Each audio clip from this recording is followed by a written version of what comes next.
Well, good evening, everyone. This is John Craig. And this is Sandi. And you probably haven't seen us for a while. Because you haven't. We've had a little bit of a hiatus, a little bit of a break, so to speak. Not really a break, but break from doing the show because of other things that we've been needing to take care of. Well, there were so many things, and I needed to just step back for a little bit of time and get all these other things done too. And I want to thank you for giving us that time, but we're here. So hallelujah for that. And hopefully people will tune back in to Walking in Spirit and Truth. Do you want to know a little bit of who we are? Do you think they do? They probably do. It's like, yeah, who are these guys? We haven't seen them in a long time. Or we haven't seen these guys before. Where have they been? Or who are they? No, just kidding. Yeah. Anyway, so who are we? John and Sandi Craig. We are broadcasting right here from Amarillo, Texas. And we have a congregation here called Life of Worship. And it's an amazing congregation. And let's see what else about it. Well, let me tell you a little bit about what our congregation does. Of course, we meet on Shabbat. We meet on Saturday, Sabbath. And we have a 2 p.m. Torah study, which is live on Zoom. And then we have a 5 p.m. regular service, which is worship and ministry and more teaching on the Torah or a word from Yah and whatever else he wants to do. And sometimes he eliminates some of that, and sometimes he has it all. We leave it up to him. We get ready, we prepare, and then we see what he has. And we broadcast that via YouTube live. Yeah. At Life of Worship Amarillo. Or you could go and join our YouTube channel, subscribe, and watch our videos and our teaching series. We have a few other fun things on there as well. And we also, I was going to say this about the Torah study at 2 p.m. If you want to join us by Zoom, you'll have to let us know. Send us an email. Yeah. And that way we can send you a link because that, of course, Zoom, you've got to have you have to be invited. You have got to be invited to be part of it. But we would love for you to be part of it. Because our website has within it our channel. Why don't you don't you talk for a second so I can do this? Yeah, so our email is low@lifeofworshipamarillo.org. It's sitting there going across the bottom of the screen there. You can check that out. And so just send an email. Let us know if you'd like to be part of that. And then also our website is basically what our email is. It's www.lifeofworshipamarillo.org. And also, we want you to know we have a prison ministry where we reach out to inmates wherever they are. We have some throughout the United States, of course, a lot here in Texas. And we want to be able to touch them because so many are left just basically abandoned in the system. Some need to be there. Some shouldn't be there. Some shouldn't have the sentences that they do. And there's just a lot of injustice. And we have found a hunger and a thirst in these men and women for the word and for just somebody to love them and care, to know that they care. And so if you know of someone who's in the system and you know that they would like to receive teachings and Bible studies and Torah studies and devotionals, all sorts of things like that, please let us know. But also have them write us. I mean, you can let us know their name and their number so that we can reach out to them, but they need to write us too. So that we see that there's genuine interest. Yes. Because we want to give it to those who truly want it, not just somebody who thinks they might want it. Yeah. Because a lot of times we come across folks that say, oh, you need to send your material to so-and-so. Well, we want that person inside that says, hey, I want to be a Talmudim. I want to be a disciple of Yeshua. And I really want that information. Or we have a lot that have started off, they didn't know anything about, they knew about being a Christian, but they were so hungry for the word. We started them off in Torah studies, and most of them now say, hey, I'm Messianic. I'm Hebrew roots. I know something now I never knew before. So they don't have to be in the Messianic walk, but they have to be hungry for truth. Yes. And show an interest in that. So just let us know, drop us an email again with their name and their number, and also tell them to to join us. Yeah, and if you go to our website, you can get our physical address where they can mail us and let us know directly. That's so exactly right. And that's really important. We do want to hear from them. We do want to hear from them directly that they want to be part because they're hungry. And that's the thing. Again, people they get touched by God in the prison. And we heard a lot about false conversions out there, but the ones that we're in contact with, these are genuine guys. These really desire to grow in y'all. There's so much of propaganda because it pushes an agenda of the world. If we call everything else propaganda, don't you think then you hear that on TV over and over when they constantly show that there's false information there too? Absolutely. Because I'm telling you, I haven't met one man, and even going into the chaplains and just seeing the transformation of so many men.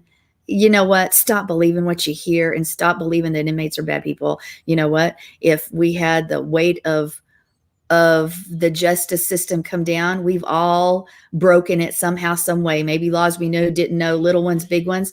But if they decided to, we could all be in prison. Yeah. So just think about that. In fact, it wasn't your mother was speaking to a lady who worked for one of the district attorneys in Lubbock, or maybe a defense attorney in Lubbock. And they said, unless one has about $250,000, it doesn't matter if you're innocent or not. It doesn't matter if you're innocent or not. You're going to go into the system. And then once you're in the system, unless there's a divine intervention. And once you're in the system, then when you get out, they're gunning for you. Their goal is to put you back in. That's crazy. That's just the way the injustice system works. And that's why we need huge reforms. We're not talking about the reforms that they're rioting on the streets in America and wanting. We're talking about real reforms, about real justice, where there's a real blind lady of justice and holding those justice scales until proven guilty, and they shouldn't have to dish out 250 grand or even 100 grand or even 10 grand to prove their own innocence. Your guilt, your innocence or your guilt should not require, or your defense should not require, basically a lifelong fortune. Anyway, so that's not what our show's about today. So, but that's how we feel about, that's why these guys that we're coming across, some for real reasons, some for not. It doesn't matter. Their hearts are hungry. And that's where we're at. And we want to help those people. That's exactly right. So anyway, well, did you have a quick or short update on anything or no? I got a cat. That's irrelevant.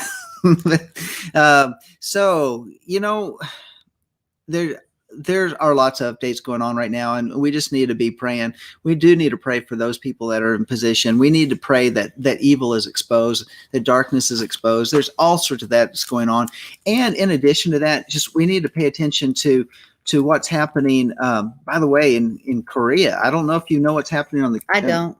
The Kim Jong-un has kind of disappeared from the scene. Nobody knows where he's at. Didn't that happen a couple months back? Well, they did, but he came back on the scene. But was it fake footage, like old footage? Who knows? Current? But his sister seems to be in charge, and they had a building that was set up where they could have as a liaison building, and the sister gave orders to blow it up, and so they blew up that building. And to where now there's no liaison building for them to meet with. South Korea was supplying the power to it because North Korea's electricity is so intermittent. And things are heating up over there on the border. We don't know where Kim Jong-un is, but his sister, Kim whatever, I don't know what her name is. Kim Jong-un number 2? The sister. All right, the sister. So anyway, she's kind of on the radical side, and what she's doing seems to be creating divisiveness over on the border. So we're looking at that information. And by the way, one of the things that we've talked about in the past, we were talking about media rights and that type of thing. Of course, a lot of it's being kept out of the news, but every once in a while, you start hearing things about these fireballs. And I say fireballs because it's based on the brilliance of the meteor as it's going through the atmosphere. They've had several sightings over Australia in the last few weeks. But here's the interesting thing. They're not making the news. But according to the gentleman, Mike from around the world, has the inside information. He says from the insurance companies' claim reports, they're having anywhere from 30 to 40 insurance claims. I can't remember if he said per week or per month, of impacts from objects falling from the sky. And per month isn't that many. 30 to 40 is more than what we were having before. If we're talking about the United States, though, or the world, that's not very so how often do you hear about meteor impacts on residences? I don't. I'm in the insurance business, so I don't hear about that. And now they're starting to talk about these claims being made about impacts to the houses, and it's not hail. And so a very interesting thing we're continuing to watch out for. And then this is something that's also interesting, and I think it's tonight. We are passing through this energy fold that it's kind of a weird thing, but they were talking about this, like this energy field. It's like a fold in an energy field that could wreak some havoc on the electromagnetic field around the earth. It's supposed to go tonight. Some very strong aurora borealises could be possible if you've got a clear sky. And especially if you live up in the more of the northern regions, you may see, well, of course, it doesn't get dark it gets dark very late up there now this time of year, but you may see some aurora borealis work in the sky. And who knows, maybe here in Panhandle, Texas, we could see something like that, depending on what this energy fold is that we're going through and how it's going to affect the electromagnetic field. So, and then another thing that we're paying attention to is the sun. The sun's supposed to be going through an 11-year cycle. And so it was going into the Maunder minimum, and where there was going to be minimized sunspots. And now those that pay attention to the sun are actually looking at it and saying, it looks like the cycle may be breaking and coming out after 3 years. So what does that mean? And what type of I don't even effect? understand what it means, what it means, we're in. What it means is more sunspot activities going back. Sunspots affect the earth. Let me just say that. But I'm talking about the minimal, yeah. So one of the things that happens in the Maunder minimum is that it's less intensity on the earth, which can create cooler springs and falls, which means wet seasons go longer. It hurts crops. It's cooler summers, which hurts crops and all of that type of thing. I haven't seen that here. No, it's very interesting. We are living in the midst of a time that none of these activities that are going on geophysically, those things that are going on within the solar system, have not been seen before. The scientists are baffled. They have no theories. They have no history, and they're watching. They're just saying, what's going to happen next? All I know is that the earth is, I preached a message on this several weeks ago, but the earth is waiting and crying out for the sons of Yah to take their place and take their authority and rule and reign. And I'm not talking about the millennial reign. I'm not talking about that. I'm talking about realizing who you are in the kingdom and do something instead of sit back and wait or watch others do or use your excuses. This is the way it's going to be because it's the end. No, the earth is crying out and groaning for us to take our place. That's right. That's right. That's what's going on. So that's why we have to rise up and not hide. It's time for us to be a voice, to be the expression of God's voice in the earth, especially in the hour that we're living in. There was one other thing that I wanted to point out too, is that last week we got hit with 3 major waves of energy, pulses of energy that hit the earth, and they were not coming from the sun. They were coming from the solar system. So these 3 major pulses, of course, the Earth's electromagnetic field takes that energy and drives it to the poles, and from the poles into the core of the earth. And then the results are earthquakes, increase magma flow, volcanoes, geophysical changes, all of that type of thing. So we're continuing to watch that. So we are certainly living in interesting times as these things increase. So there you go. Well, there you go. And I want to jump in on our subject. Back in August of 19, I believe we started one show on worship. And then we went to Gates and we stayed there for a very long time. And I want us to return because there's such a lack of understanding of worship and praise, and in the midst of what and how it's connected to the tabernacle and Yeshua, who is the tabernacle, who we are the tabernacle. I mean, you can look at it in so many ways. And I want us to go back there because to me, this is integral. In a time of war, praise is integral. In a time of shalom, peace, praise is integral. Worship is integral. And I want us to go there and start down this road and see where it takes us. And to begin with, I want to just bring up the subject. How hard is it for people to thank Yah, to thank God? It doesn't come naturally. Even kids, what do you have to do? You have to teach them to be thankful. And then with a lot of people, they don't want to say it out loud, and much less demonstrate it in form or fashion.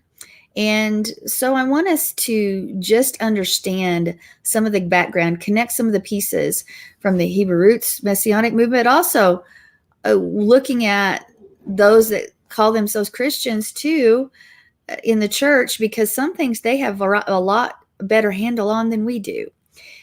Or I don't say we. When I say we, I'm meaning in general. I'm not saying you or me or necessarily even who's listening right now, but somebody might tune into it.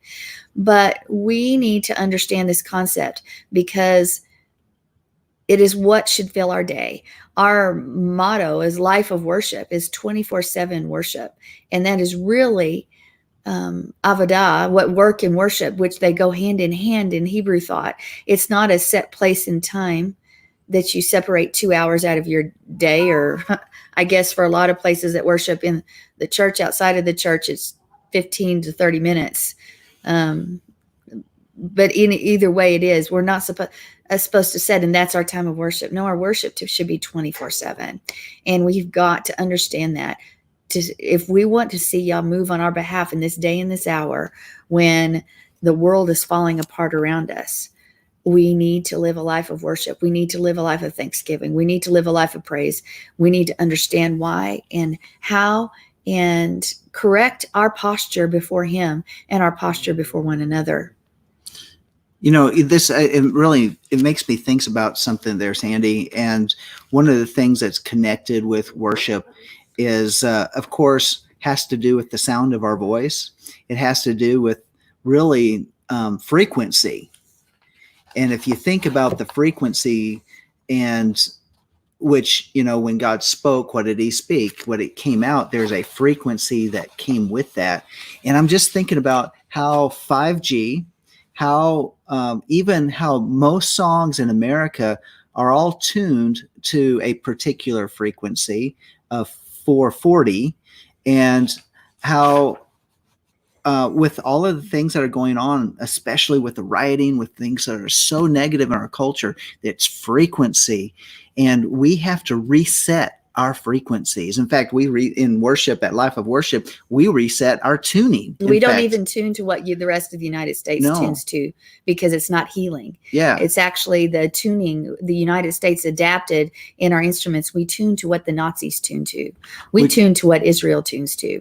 Which is, well, what to 444, which that's a whole teaching. You need to bring that out. Well, we need to talk that. Yeah, maybe we should bring that up. And because we use 444 because it's the frequency of worship. It is the frequency of biblical worship. And frequencies matter. Yeah, it really does. And when we have the things that are going on today, things that want to disrupt our worship, it's that much more that we need to intensify to really break that pattern, because frequencies are all around us. But when we have the frequency of praise, it is sound waves going into the environment that we're living in. It has a physical effect and it has a spiritual effect. And thus, when we're tuned to, think about this, when we tune our instruments, secular and in churches, when we tune to the frequency the Nazis tune to, that frequency is not healing. No, that frequency was meant to stir up the crowds, to cause emotional changes. That's cacophonic. Honestly, it's a dissonance and a discord within the human body, because even our cells in our bodies, we know about, because there's frequency in essential oils. There's essentially that actually puts things back into alignment in our body. But it's the same thing with sound waves, and that when you have the wrong frequency going in, it sets the body off. It That's sets right. it physically and spiritually and emotionally off. Think about the music that they're using, even on the streets of America where the rioting's taking place, and they're bringing their what's it doing? It's stirring up the crowds. What happens with? In fact, there was a movie on. It was called The Kingsman, where it talked about cell phone frequencies, and one of the scenes was terrifically and horrifically violent, but they used cell phone technology that I think all it's already went going off. on. It went off at the same time. What? To create an emotional violence and anger against one another that they couldn't control. And so I'm wondering, with 5G, which so many towers were set up during the time of the COVID lockdown, they put them all in the schools, and they're putting them in the major cities. And then what do we have now? We've got people stirred up in rioting in the major cities. Mm-hmm. And so are they, what's going on there? We don't know. And we may never know. But let's not be ignorant. But let's not think that these weapons would not be used against people. And we need to make sure that our body is resonating with the right frequencies. I think that, we'll, in the next week or two, we're going to try to bring the difference between 440 and 444 and how the frequency affects us and affects our worship. But before we get started, I want to do two things. I want you to read Psalm 100. So if you guys who are listening could turn to Psalm 100. Sorry, we're having a cat attack here and I'm trying to stop it. It's not good, but we're going to go ahead and read Psalm 100 from beginning to end. And so if you would join us, then let's read it together. All right, so here we have, shout joyfully to Yahweh, all the earth. Serve Yahweh with gladness. Come before him with joyful singing. Know that Yahweh himself is God. It is he who has made us, and not we ourselves. We are his people and the sheep of his pasture. Enter his gates with thanksgiving and his courts with praise. Give thanks to him. Bless his name. For Yahweh is good. His loving kindness is everlasting, and his faithfulness to all generations. All right. Now I want to read you an excerpt from one of the books that I've had in my library for a long time. It is The Audience of One by Mike Pilavachi, and it's really good. It's just really good. But I want to read you a testimonial, and it's about Mike himself. He said, I've been a deacon of a Baptist church in Harrow, and he's from England. And everything that could have gone wrong did. From relationships to work, it seemed like my life. Actually, he's from South Africa. I don't remember where he's from. He's not from the U.S. Yeah, he's from South Africa originally. That's right. He's now at the time of this book, he was in England, but he's from South Africa. Anyway, from relationships to work, it seemed like my life was a disaster zone. I left the church completely broken, thinking that I was never going to be happy. As I joined St. Andrews, I heard about the conference. Anyway, it goes about John Wimber was hosting, and I went along and was blown away by it all.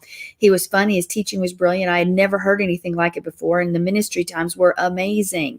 There were many things to experience, many new things to experience, but what stood out most was the worship. It unhinged me. I love that phrase. It unhinged me.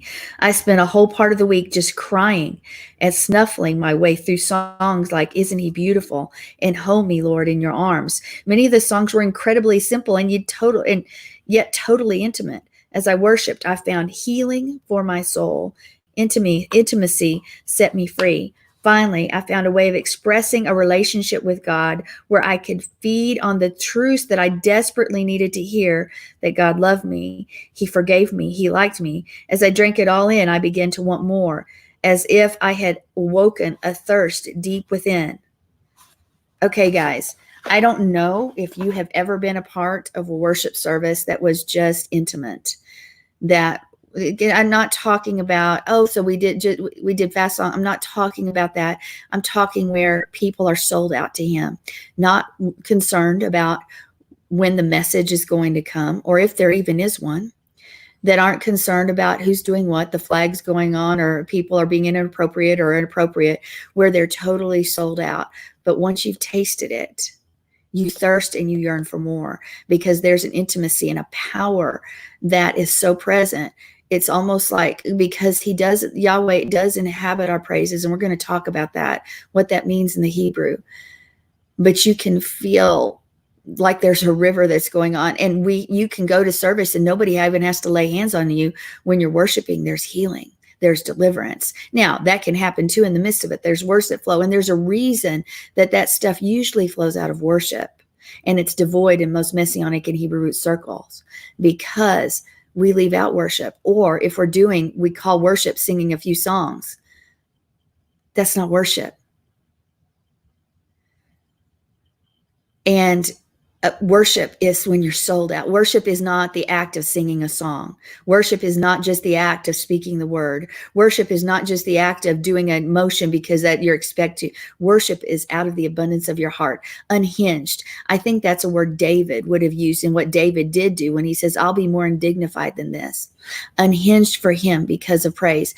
We don't sacrifice animals anymore right now. We have no temple, but we are the temple. We are the temple of the Ruach HaKodesh. We're the living sacrifice. We're the living sacrifice. Therefore, what we do with ourselves is so important, because we offer ourselves up. Those offerings were off, especially the Olah was offered with thanksgiving, with praise, with hands lifted high. So should it be when we give of ourselves, because we are the ones that are supposed to burn on the altar. We are the ones that are supposed to be the burning ones. And when you truly will give way to that and not worry about who says what, does what, then you will experience something you never have, and you'll never go back, and you'll never want to settle for just singing a song or going through some motions. And it's missing in the Hebrew. It's Messianic. There's some congregations that are changing, but that needs taught. Worship has been such a vital part of our lives. And I know at Christ for the Nations, where you went to Bible school after college, you always told me, you would, and I've seen you when we've gone to worship conferences there. The music starts, he goes down on the ground with his face buried, whether it's in tears or in just, he can't stand under the power and the presence, nor does he want to. And he could care less. You see him bopping up and down for a while with his hands raised, and all of a sudden you hit the floor, and we don't see you again. And for another hour or two, because worship there can last about 2 hours.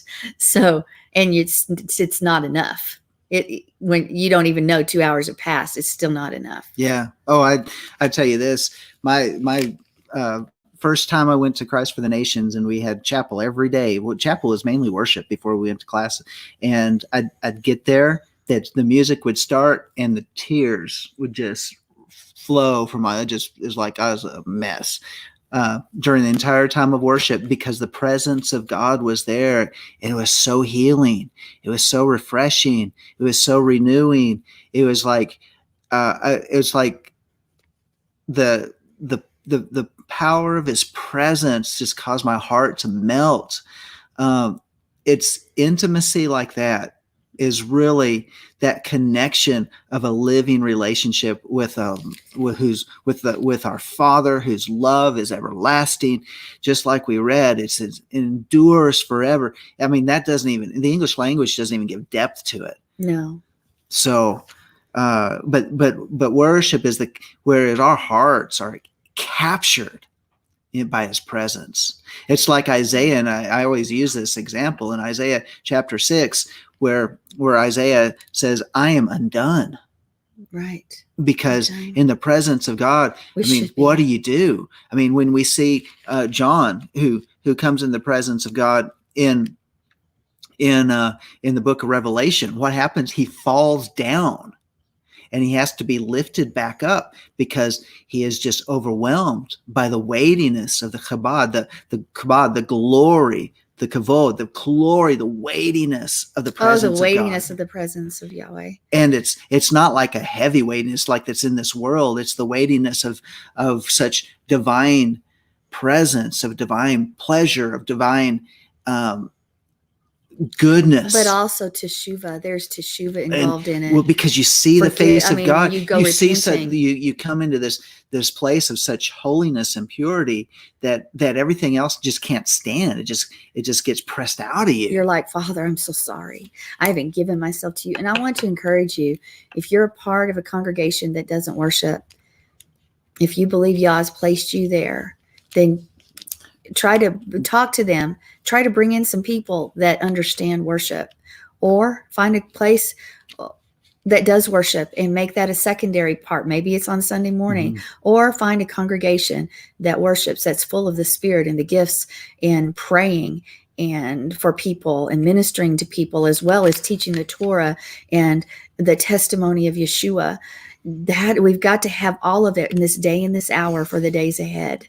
And there's so much meaning and in worship, if we would truly understand. And most people try to explain it away, but it is the one act we have, that in prayer, which really worship and go hand in hand.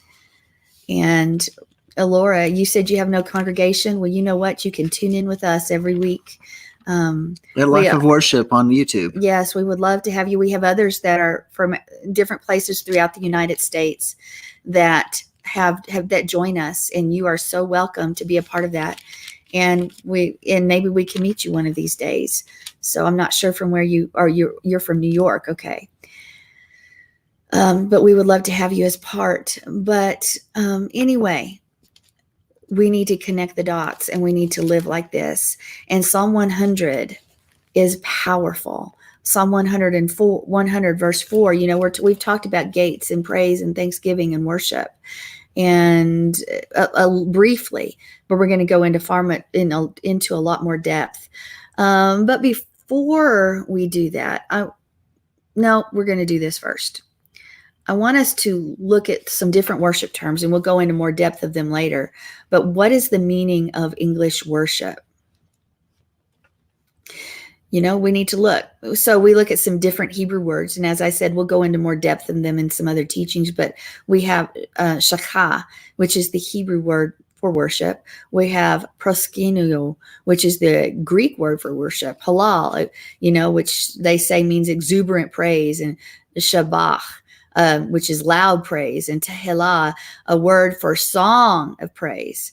And zamar, a Hebrew word for making music accompanied by strings. And yada, a Hebrew word for raising up your hands in thanksgiving and praise. Yada. And todah, a thanks offering. And barak, which, is a word for kneeling before Yahweh in humble submission. And all of these words should play a part in our worship every day. And then the big event when we come together, because something happens when we come together with our voices raised, hand in hand, arm in arm, however it may be. But when we look at, let's go to Psalm 100 and verse 4 specifically, we're going to see 4 of these words used. Enter his gates with thanksgiving and enter into his courts with praise. Give thanks to him and bless his name. This looks to be technically correct. But to capture all the rich meaning behind these, you truly got to get into the Hebrew. So if you look at it, you can say, enter into his gates with a gift of thanks, todah. His courts with songs of praise, tehillah. Raise your hands in thanksgiving, yada. And humbly kneel, barak, before his name. So we have 4 different Hebrew words that are represented right there. And it's all very demonstrative. Did anybody see being passive when people are supposed to be pouring themselves on the altar, which usually happens during worship and praise? You mean we don't bow ourselves in our head Or stand there like a statue? No, it's which is very Gnostic, by the way. Yeah, it is very Gnostic. Greek-minded. It's but when our body gets involved, what's going on in our spirit, it changes everything. And that's what being Hebrew is about. It's always about action. It's about what we do. and it's not. I mean, some people in America, and this is where we've got a big problem with it. They don't have a problem with this in Africa. They don't have a problem with this in South America and other different places where they're more demonstrative. But in America, many places in America, we become stoic because, well, if I do something and then I'm just drawing attention to myself and I'm drawing attention away from God. No, nobody's attention is on you. Who anyway. cares? It's on him. And you got it backwards. You got to flip that thing around. And because and guess what, when you flip it around and just to do it, because it's not about us anymore, it's about him. When we flip it around, then what happens? Then it's contagious. People say, you're doing it, maybe I should do it. And people may follow your lead, may follow that example. And I love it because, I'm thinking about one couple that's joined up with their congregation and they worship. They're loud in their worship. They just give it to Yah. I love it when you go to certain congregations where that is just the way it is. They're a lively people and an active people. And that's, if you're not, then you're like, they're looking at you going, how come you're not worshiping? So, I mean, honestly, if you're giving a sacrifice of praise, that means your body's involved. Well, it's an Olah offering, like you said earlier. And what is the Olah offering? It is an offering. It's the burnt offering that you leave totally on the altar all night long. And you are the Olah offering that's supposed to burn for him. Yeah, so that there's nothing left of that offering. It's not where you take it off when the meat's cooked and you share it with the priest, where everybody's participating. That's other offerings are for that. This is the one where it's all laid down. That's right. And that's what we are to be. Could be completely laid out, spent, unhinged, undone, undignified. Those words are pretty powerful words and passionate words. And emotion is involved. Emotion done correct. It's supposed to be. Yahweh is emotional. He has those. We're not going to go through all that right now, but it's important. So when we look at, let's just break it down, because I want to get to Judah here in just a moment. Shakah is actually the primary word for worship in the Tanakh in the Old Testament, and praise is supposed to be a gift or offering that we bring our King. You've heard, when we enter his presence, when you enter the presence of a king, you're supposed to bring a gift. And that is protocol. That is even earthly protocol. When you go visit a king, and even today, if you went to the king and queen of England, you need to bring a gift. And when you go to somebody's home, even, they're not kings and queens, but you're supposed to bring a gift. There's something about that, but especially the king. So if we are going in and we desire Yahweh's presence, if we desire Yeshua to just rain down, the Holy Spirit to fill the house, don't we need to offer up something? Do they want something physical? No, yes, in a way. Yeah, they want you. They want you. So we enter into the presence of a king with a gift, with everything that we have. It's common practice even today. So we're encouraged to offer what? We praise through singing, through dancing, through the speaking of the word, through prayer, through flags and tambourines and instruments and art. There are so many ways to praise him. And it's beautiful to see them all come together. But we're also physical beings, so we should always our praise, our burning should be physical. Well, let me just say this. In the dance you mentioned, mm-hmm. the dance, and I love the circle dance and all that, and that's a lot of fun. But sometimes it's not about the circle dance. Sometimes you need to break off and have a dance that is just prophetic. That's just him. Because what did David? David wasn't in a circle dance when he was his own circle, maybe. When he was coming into Jerusalem and they were bringing the ark in, he danced his clothes off. He was all the way down to his ephod. He was just undignified in it. But he was worshiping with the fullness of the presence of God on him.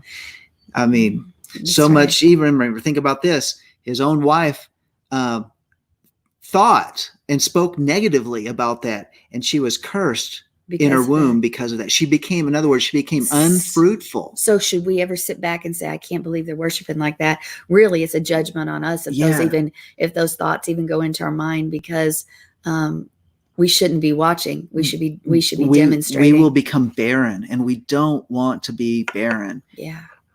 Well, and because we've been commanded to be fruitful and multiply. I mean, just think about the verse we just read.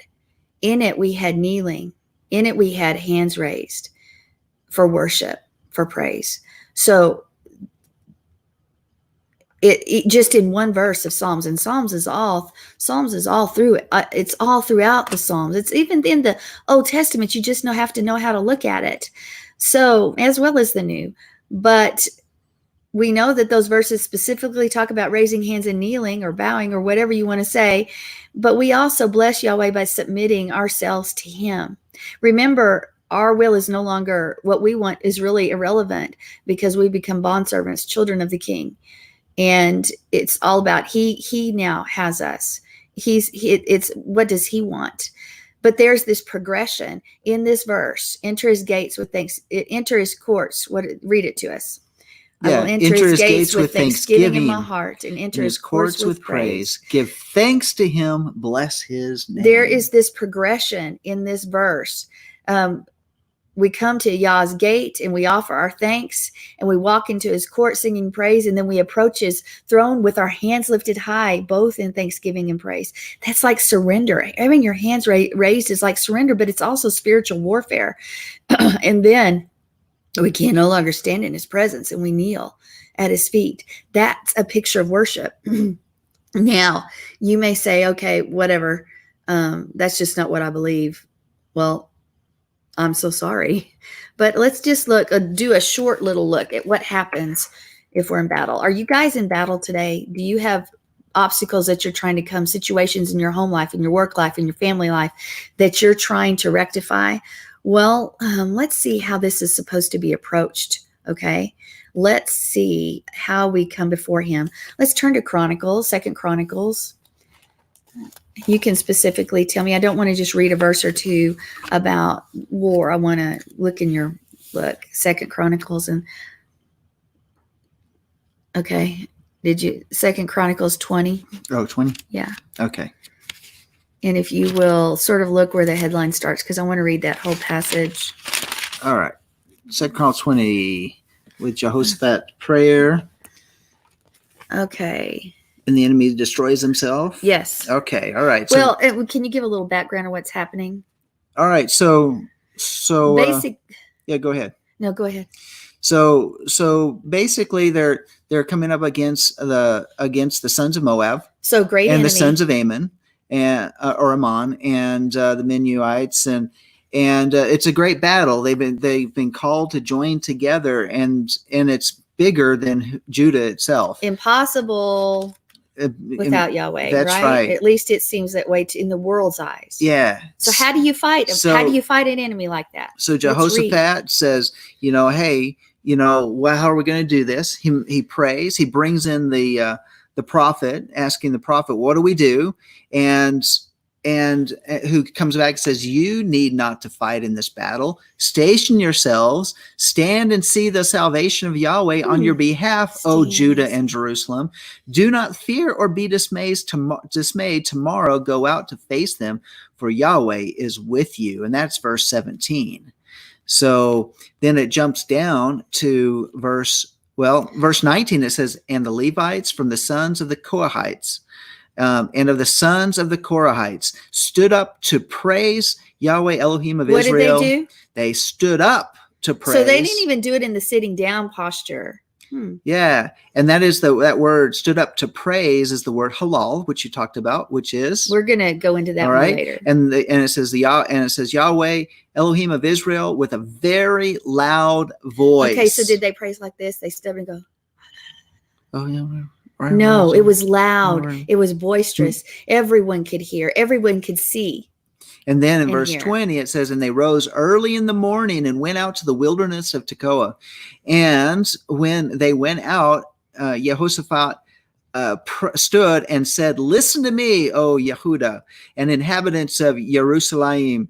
Put your trust in Yahweh your Elohim, and you will be established. Put your trust in the prophets and succeed. And when he had consulted with the people, he appointed those who sang to Yahweh and those who praised him in holy attire as they went out before the army and said, give thanks to Yahweh for his loving kindness is everlasting. And what happened? And when they began singing and praising, Yahweh set ambushes against the sons of Ammon, Moab, and Mount Seir, which is Edom, and who had come against Yehuda, and they were routed. For the sons of Ammon and Moab rose up against the inhabitants of the Mount Seir, destroying them completely. And when they had finished with the inhabitants of Seir, they helped to destroy one another. Okay, go back, turn your page back. I want you to read that sentence at the bottom, or that part, that when they began singing and praising, Yahweh set ambushes against. Okay, I want you to understand, we praise in all circumstances. When they began singing and praising, then Yah set up the ambushes. When we surrender ourselves and begin to burn for him as an Olah offering, then he goes out and he takes care of it. What is our job? Our posture is to worship him, to become undone before him, to surrender ourselves before him, to burn for him brightly, to not worry about how we're going to get fed or what new word we're going to conjugate in Hebrew or what new fact we might find out. No, that's all good and it's in its place. Yes. But if we're in a time of war, and if we're a time of shalom, as I started the show, we should be in worship. Now, with that being said, I want us to really. You want to say something? Okay, yeah, I did want to say this, because think about this. So you said even in the time of shalom, so in a time of peace, because think about this. We never know what ambushes are been set before us. If there's something there, Yah knows. And yeah, he knows. So if we set the atmosphere right, if we've gone forth with loud praises, then what's going to happen to those ambushes where the enemy turns against himself? I mean, wow, we may never know until we are with Yeshua about what we did and what we've done. Or shall we say it this way, what could have happened had we praised? Right. You need to praise. And here's something I want to encourage you. There are things going on in your home. Shut the television off, video games, social media. Change the frequency. But shift the atmosphere of your home. Yes. Not just Christian songs or Hebrew songs. You need worship. You need worship to play in your home, at your job, if you can, at your job. In your ear, whenever it is, 24/7. You need to remove the worship man from your home and the distractions from your home. If you shift the atmosphere in your home, it's going to shift the way you feel and it's going to shift the way you approach things. And, there's some great stuff out there that when it turns on, I just hit my face and just surrender before him. Sometimes, like you said earlier, it's crying out and saying, Father, I'm so sorry. You're so holy. You're so amazing. Sort of like Isaiah 6. Or in other times it's just, my spirit is so lifted up and my outlook changes because I've shifted what's around me. Now think about water. You play some metal music or some certain things and you pour water down a ladder. The water's going to do this as it falls instead of just falling like a waterfall. It becomes jagged. If you play worship or words of praise or worship songs or even kind words, the water will fall normally. But when you change, depending on what's playing and what things respond to frequencies, you've seen the things on YouTube about water crystals, how water crystals can be beautiful if worship and kind words are played before them. And if harsh words and things are spoken, they're ugly and deformed. And the same with plants, and rice begins to mold. There are so many things that show the frequency of the words, and what we listen to matters. So shift the atmosphere of your home.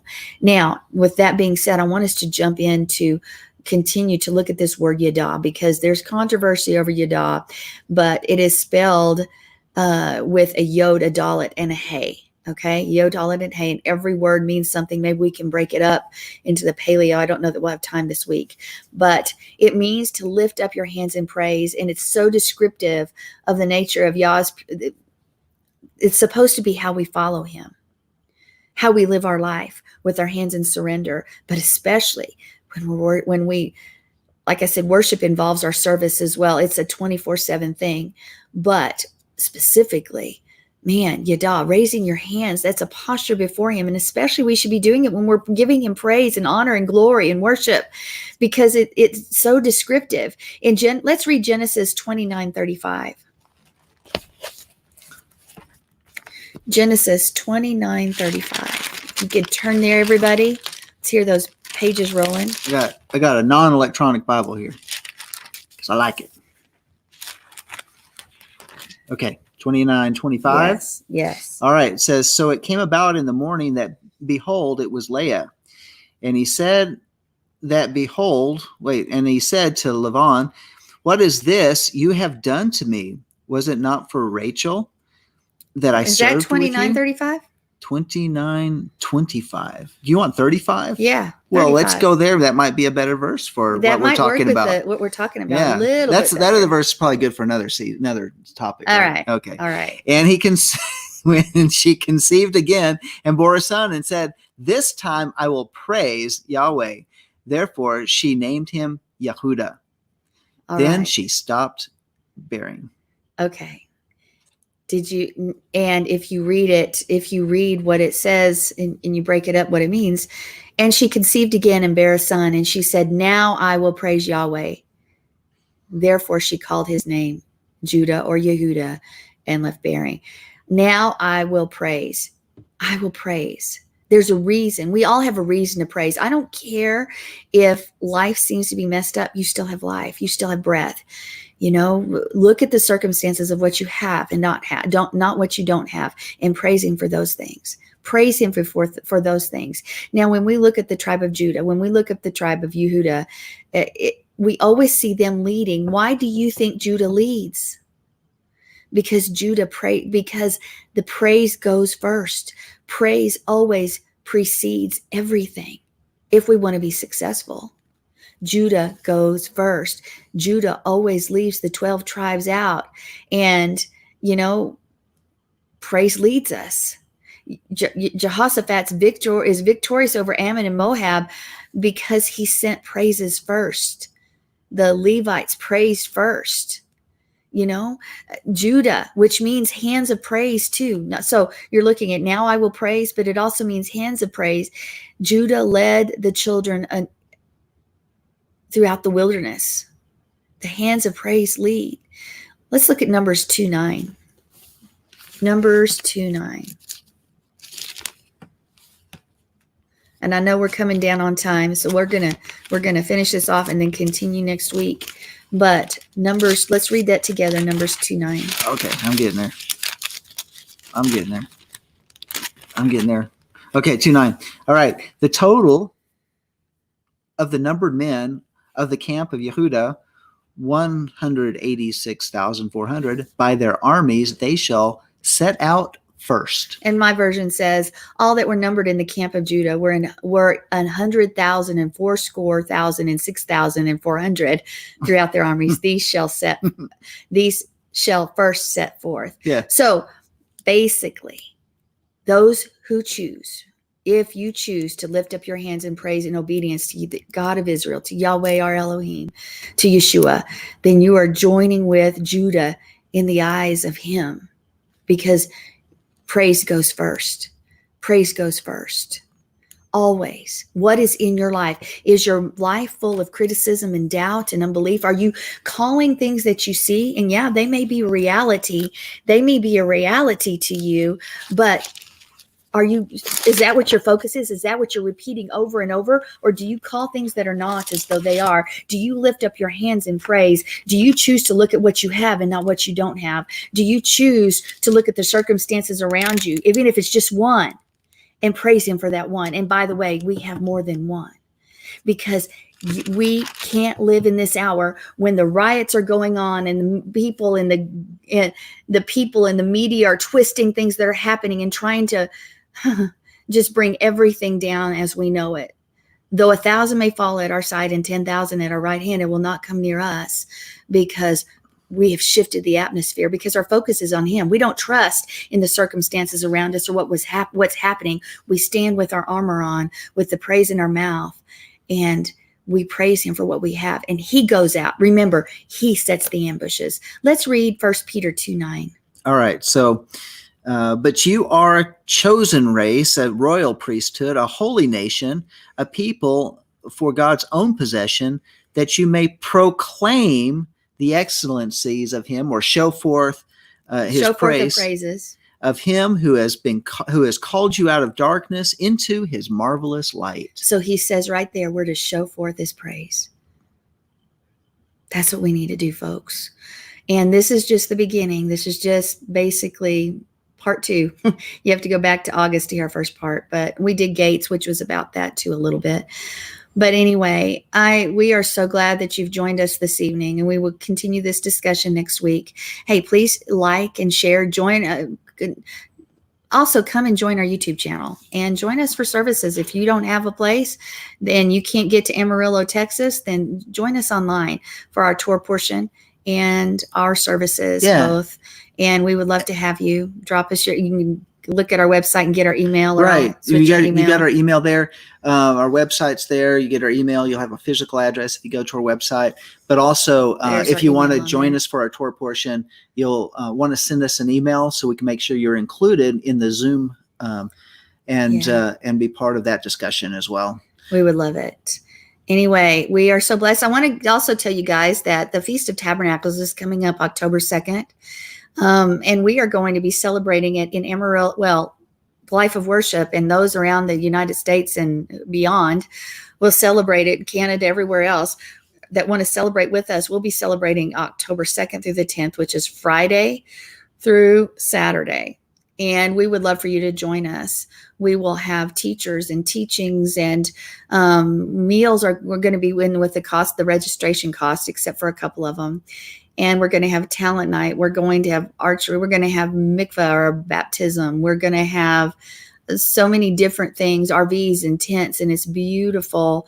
And it's just an amazing time of fun and fellowship, and just something happens when we come together, and worship for that matter. We're going to have great worship too. And you can find out more. Just go to our website. Now, the packet that you download, for some reason, my form, I've tried to push it through where it says Sunday to Sunday. That's not correct. And I can't get, for some reason, it's blocking the new form or the correct days of the week from entering in. The form on there, just fill that out. And it is Friday through Saturday, the 2nd through the 10th. You can join us full-time, weekend, days, whatever. Whatever works for your schedule. Whatever works for your schedule. And we would love to have you. We also have a hotel that is a discounted price as well. And you can stay there if that is your cup of tea. Now, you'll have to make reservations early because it is harvest time, and those custom harvesters are in town and passing through, and those rooms go fast. Yeah. Anyway, thank you again for joining us, and we will see you next time. Until then, my name is Sandi. And this is John. Shalom. Shalom.